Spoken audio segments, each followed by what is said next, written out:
Bonsoir mesdames et messieurs et bienvenue à cette édition spéciale de Perspective entièrement dédiée aux terribles attentats qui ont touché la France et le monde entier vendredi soir dernier, faisant au moins 129 morts et des centaines de blessés. Ces atrocités ont suscité de nombreuses réactions. Au Vatican, le pape s'est d'abord exprimé samedi matin sur Twitter pour exprimer sa profonde douleur et inviter à la prière pour les victimes et leurs familles. C'est dimanche, lors de la prière de l'Angélus, qu'il a pu s'exprimer davantage. Écoutons un extrait de cette allocution. Al Presidente della Repubblica francese e a tutti i cittadini porgo l'espressione del mio fraterno cordoglio. Sono vicino in particolare ai familiari di quanti hanno perso la vita e ai feriti. Tanta barbarie ci lascia sgomenti e ci si chiede come possa il cuore dell'uomo ideare e realizzare eventi così orribili che hanno sconvolto non solo la Francia ma il mondo intero.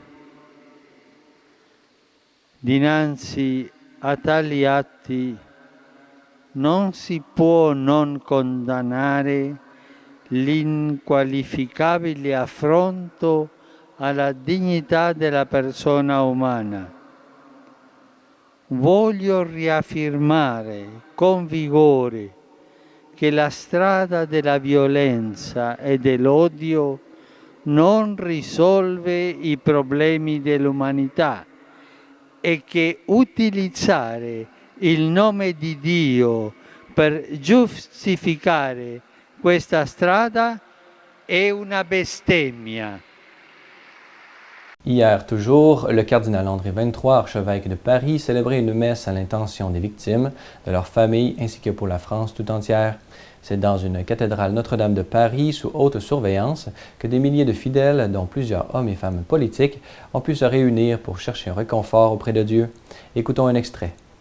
Les événements tragiques qui ont frappé notre pays ces jours-ci, et particulièrement Paris et Saint-Denis, plongent nos concitoyens dans l'effroi et la stupeur. Et ils nous posent deux redoutables questions. En quoi notre mode de vie peut-il provoquer une agression aussi barbare?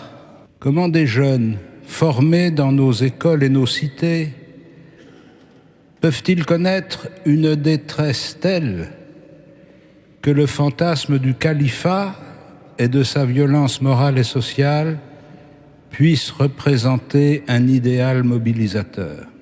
Tous, sans exception, chacun et chacune d'entre nous, nous devons affronter des événements et des périodes difficiles dans notre existence. À quoi reconnaît-on un homme ou une femme d'espérance?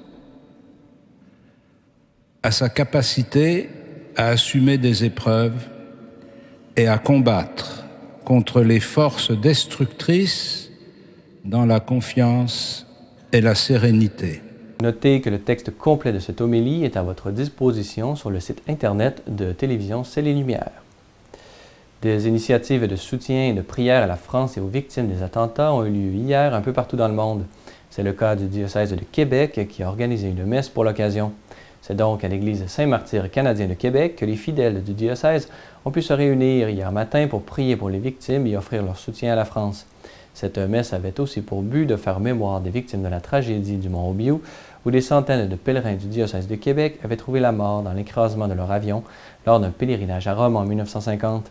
C'est par l'entremise de l'abbé Marc Pelchat, vicaire général, que Monseigneur Lacroix a pu exprimer officiellement la proximité de l'Église de Québec et le soutien de sa prière à tous les habitants de Paris. Voilà, c'est tout pour aujourd'hui. Au nom de toute l'équipe de Ciel et Lumière, nous souhaitons offrir nos condoléances aux familles des victimes ainsi qu'à la France tout entière.